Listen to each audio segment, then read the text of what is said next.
Good morning, welcome back to my channel. Today my topic is how I keep my garden healthy and attractive. ನಾನು ನನ್ನ garden ಅನ್ನು ಹೇಗೆ healthy ಹಾಗೂ attractive ಆಗಿಟ್ಟಿರ್ತೇನೆ. ವಿಡಿಯೋಗೆ ಹೋಗೋ ಮೊದಲು ನಿಮಗೆ ನನ್ನ ರೋಸಸ್ ಇಷ್ಟವಾದಲ್ಲಿ ಚಾನೆಲ್ ಸಬ್ಸ್ಕ್ರೈಬ್ ಮಾಡಿ ಸಪೋರ್ಟ್ ಮಾಡಿ. ಕರೆಂಟ್ಲಿ ನನ್ನ ಗಾರ್ಡನ್ ನಲ್ಲಿ 109 ವೆರೈಟೀಸ್ ಆಫ್ ರೋಸಸ್ ಇದೆ. ಎಸ್ ಆಫ್ ಕೋರ್ಸ್ ಇವುಗಳನ್ನು ನೋಡ್ಲಿಕ್ಕೆ ತುಂಬಾನೇ ಪೇಷನ್ಸ್ ಬೇಕು. ಹಾಗೇನೆ ಸ್ವಲ್ಪ ಟೈಮ್ ಸ್ಪೆಂಡ್ ಮಾಡಲು ರೆಡಿ ಆಗಿರಬೇಕು. ಹೇಗೆ ಸ್ಟಾರ್ಟ್ ಮಾಡೋಣ? I start with the soil. Yes why because strong roots create strong plants.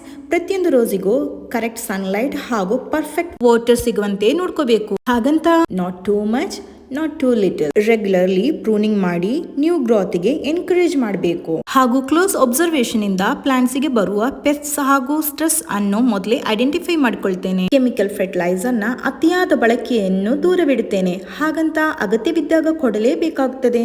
Most importantly I spend in my garden every day at least 1 hour because healthy roses grow best with attention, balance, care and love. Soil moisture plays a very important role in keeping roses healthy. ನೀರನ್ನು ಕೊಡುವ ಮೊದಲು ಮಣ್ಣನ್ನು ಈ ರೀತಿಯಾಗಿ check ಮಾಡಬೇಕು. Correct moisture ಬೇರುಗಳಿಗೆ ಉಸಿರಾಡಲು, ಪೋಷಕಾಂಶವನ್ನು ಹೀರಿಕೊಳ್ಳಲು ಮತ್ತು ಇನ್ನಷ್ಟು ಸ್ಟ್ರಾಂಗ್ ಆಗಲು ಹೆಲ್ಪ್ ಮಾಡುತ್ತೆ.